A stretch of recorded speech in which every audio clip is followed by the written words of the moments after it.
Okay, what we have here in front of you is an Acer E2220 computer. And over the summer, I turned it on a very, very hot, humid day, and just by running it on that humid day, I fried the motherboard. So this video is going to show you how to replace a motherboard in your PC. So right now I have the case opened. I have removed the hard drive, I've removed the DVD drive, and of course the front bezel and this part of the case here. So what we're going to do is we're going to remove all the RAM, we're going to remove the CPU, the CPU fan, and all the connectors, and pull the motherboard out and replace it. So really what you want to do is you want to make sure, number one, that you're grounded on this, because you don't want to fry the new components when you're trying to replace a fried motherboard. So you want to make sure you're grounded, and then you want to remove all the cabling, and again remember where the cabling was initially, so that when you put the new motherboard in, everything will be as it was before. So let's start by removing these SATA cords and putting them to the side. Now some of these will actually not come out. Again, your situation may vary because you probably don't have this particular model of PC, but it's pretty much the same what you're going to be doing here, and this will give you a basic guide as to what you need to do. Now I'm going to remove all the cards on the side here. I have one small card, which is my Ethernet, because this PC does not have wireless on it.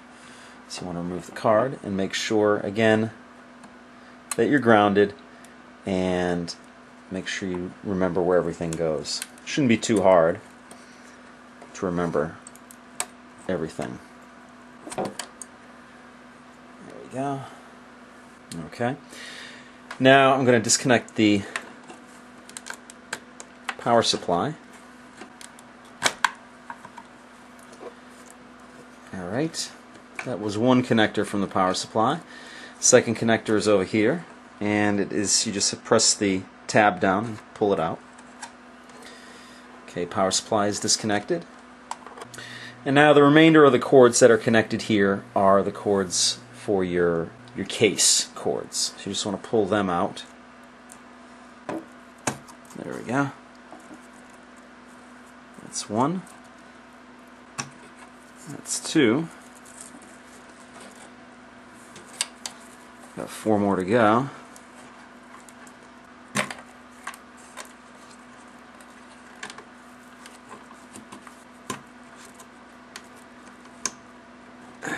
We're getting there.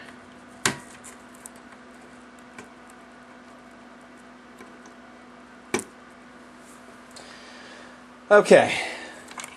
You got all the leads pulled off from the case.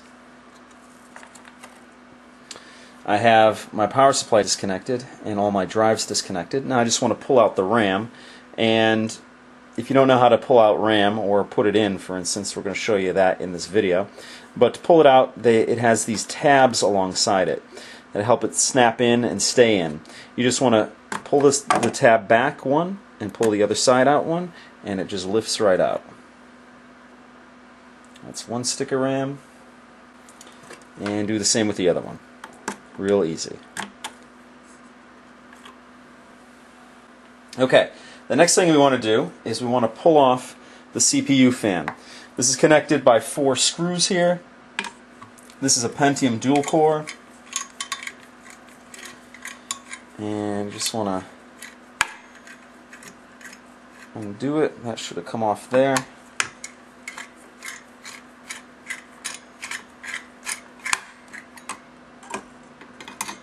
Now, you're going to want to have some thermal paste so that when you do put this fan back on, that you have the thermal paste making contact with the fan and the CPU. So that would be the other thing that you need in addition to the replacement motherboard. Okay, that should be There we go. There's the fan. Let's pull it back and disconnect the fan from the motherboard here. There's a little attachment there if you can see. I've just got to pull that out. There we go. And as you see on the heatsink here, there's thermal paste on there. We're going to have to clean that off, and I'll show you how to do that in a second. Now we got a very important piece of equipment here, and that is the CPU. So in order to get that out, it's pretty simple. There's just a lever here that you're going to push down and out a little bit and lift it up. Okay? This is going to release a little cage that it's in, and you just pull that up, and underneath that is the CPU. So we're going to carefully remove that. There we go. That's the CPU right there. We're going to clean off the thermal paste off of that in a second. But I'm just going to put that over to the side first. Now pretty much the motherboard is ready to come out. So we're just going to close this down again here. And you're going to find the points where it's mounted. Now on this motherboard there are 6 screws, which are mount points. You want to find them. They're Phillips screws. You're just going to remove each of them, and you want to make sure you save your screws because you're going to use them again. Now I got my replacement board. It's an identical board to this one, and they don't really make them anymore, but I was able to get one of them on eBay, and I paid $60 for it, shipped. So it was $45 and $15 shipping, which I thought was a good deal because others were going for about 80 bucks. And this has an integrated NVIDIA GPU in it. So for low-end gaming, it works out nice. All right.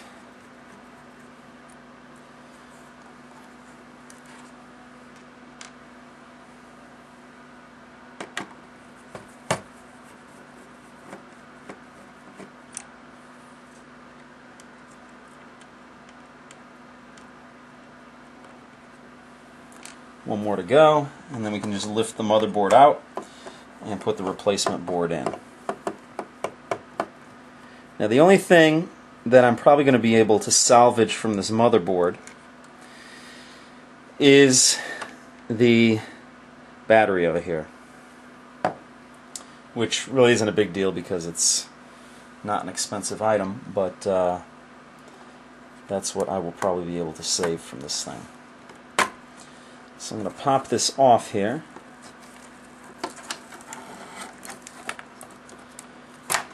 And this is a very small case. I'm going to put that over to the side here. And we're just going to put the new board in just where the old one was. So I got my new board in this protective sleeve here. And I'm going to pull it out and we'll place it just where the old one was. Alright, here's the case, and here is the new motherboard. So we're just going to slide this in and make sure that we have, like I said before, it's a small case, so we're going to make sure that we have it inserted correctly.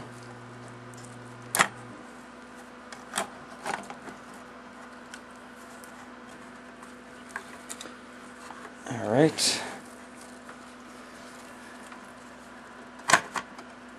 There we go.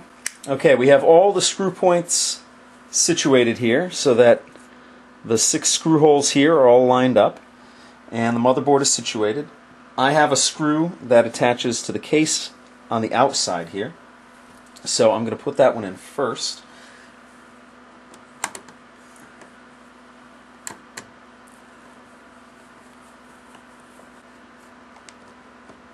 Okay. That tightened it down, and now I have the other 6 points that I got to screw in to tighten the motherboard down. And whenever you're tightening any components within a computer, you want to make sure that it's tight but not crazy tight. So you want to make sure that it just is snug so there's no rattling or anything, but you do not want to over tighten it because you can crack components in here. So I'm just going to start with the one up here first.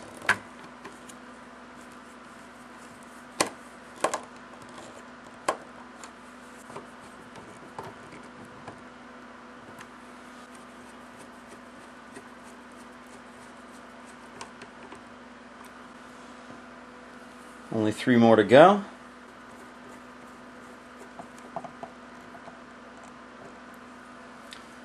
Two more to go. And one last one over here.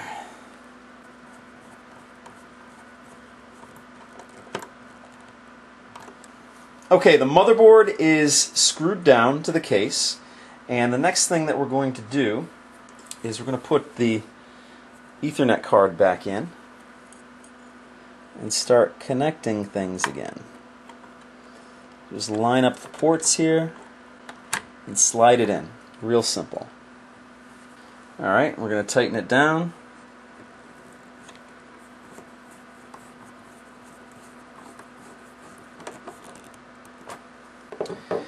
And now I'm going to start connecting these connectors back into the motherboard. I'm going to start with the nearest one back here and work my way over. So it's pretty simple. If you remember where they came out of, you know where they go in.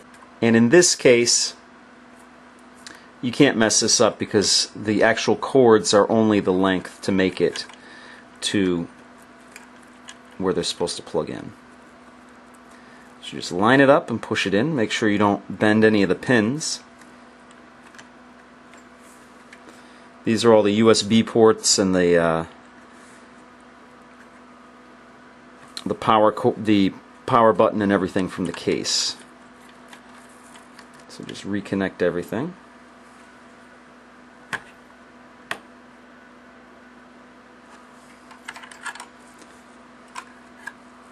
Got 2 more to go.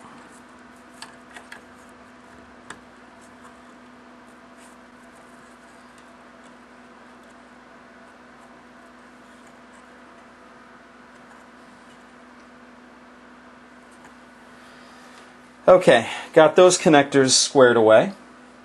Now, the next thing we're going to do here is we're going to replace the CPU. Now, on this motherboard, again, it was not a brand new motherboard because they don't make these anymore. It's an identical one. But it does have a shield here to cover up the connectors. So what we're going to do is we're going to remove that shield. There we go. And put that to the side. Now this is where the CPU goes in. Now, as I said before, the CPU was dirty. Well, not dirty, but the CPU had a lot of old thermal paste on it. So what you want to do is you want to clean that thermal paste off. Okay? And the way to do that is with a Q-tip and rubbing alcohol. Now what I have here is just your basic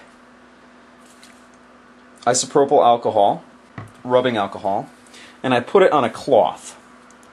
I'm going to get the bulk of this off with the cloth. So I have it on here, and I'm making sure I'm holding the CPU by its sides so I don't wreck the contact points.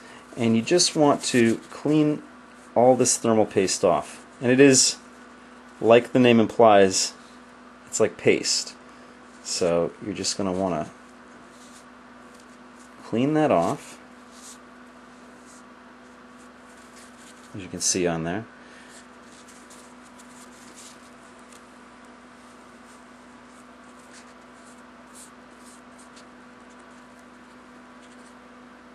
Now once I got a lot of it off already, I'm just going to take a Q-tip dipped in the rubbing alcohol, and I'm going to fine-tune this and get it nice and clean and get all this garbage off of there, this thermal paste. It's not really garbage, it's necessary, and should never put a CPU in without thermal paste on there, unless you want to fry your CPU, that is.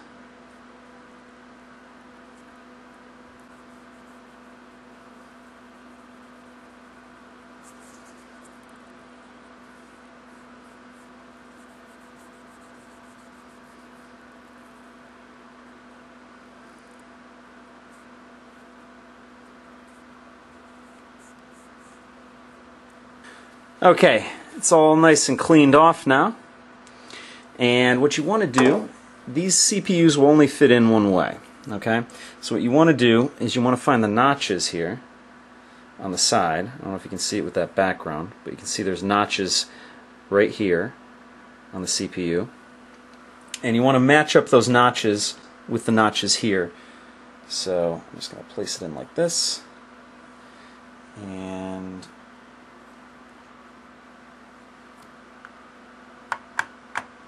drop it in. Okay, it's dropped in. Now you want to close the cage, close it down, and this is again going to, as it was when I took it out of the other motherboard, it's going to hold it in place. So you want to pull this bar down here and snap it into place. Okay, everything's nice and snug and in place. Now the next thing that you want to do is, remember the heatsink over here? It also has old thermal paste on it. So you want to clean that off the same way you cleaned the CPU off. So we're going to do that now. Okay, the heatsink is nice and clean. The thermal paste is all cleaned off. The next thing that we want to do is we want to reapply new thermal paste on there. Now I'm using Arctic Silver 5, and the reason you want to do this and not use the old thermal paste is you want a perfect seal. You know, when you pull the heatsink off of the CPU, you break that seal, and you're not going to have as an effective coat of the thermal paste on there, even though it is somewhat still pliable like clay.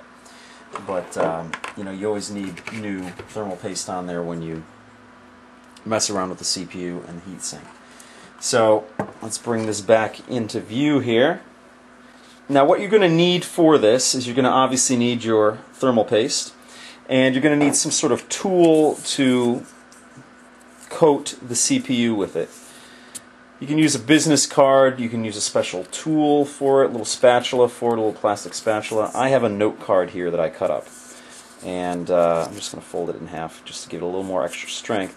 And we're just going to use that side of it to basically coat the thermal paste on there and give it an even coat. Now it comes in a little syringe. You just pop the top off and you put a dot on here. If you can see that. Okay? Put a little dot on there, and I'm just going to spread it around. So let me do that now.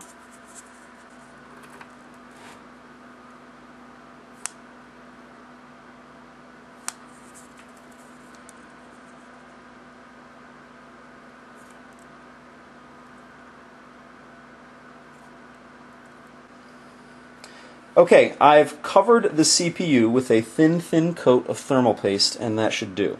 Now the next thing I want to do is put the heatsink back on. And this one includes a fan. Your heatsink may vary, but you just want to match up the holes. There we go. It's matched up. And you want to re-plug in the fan. And so that when you do everything back together, the fan will work. There we go.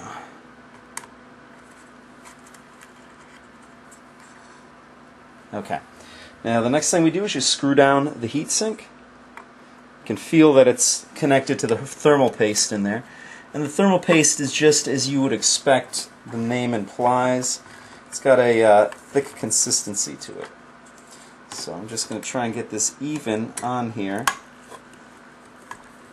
Trying to get opposite screws in.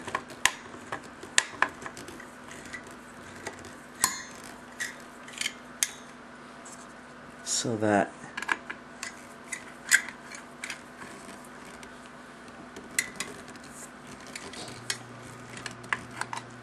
everything mounts properly.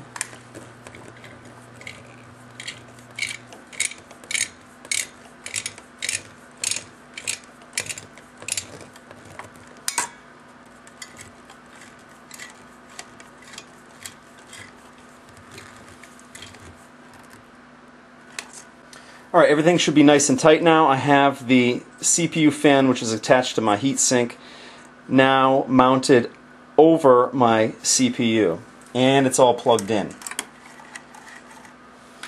The next thing I want to do is plug the power source into the motherboard. Now there are 2 points. There's a 4-pin over here, and then there's a 20-pin over on the side here. So just hook those in. The next thing that I want to do is re-plug in my SATA cords.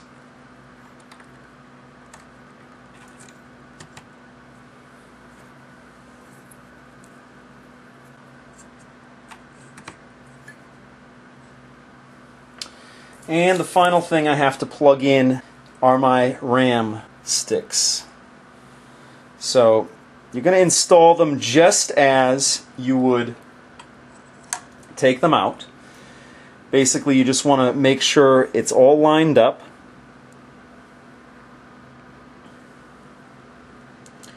And place them in the socket so that everything's lined up. Now again, you remember these white tabs are out. You want to make sure everything's lined up and then snap the RAM in. And when you do that, the white tabs will go in and lock it into place. There we go. Now it's locked down. Alright, let's get the other stick in. Same situation, line everything up. And when I say line everything up, make sure the notch in it is lined up to the notch in the slot. Okay? Because the last thing you want to do is have it in backwards and then try and force it in and break something.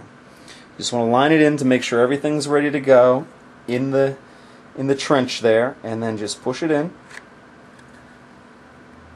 until the white tabs come back up, and then snap it into place, and the RAM is back into place.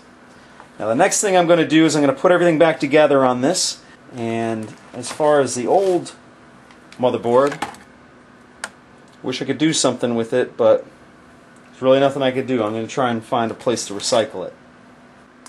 Alright, I have the DVD-ROM drive in, the hard drive in, everything's connected, and that is how you replace a motherboard on a computer. I'll see you next time.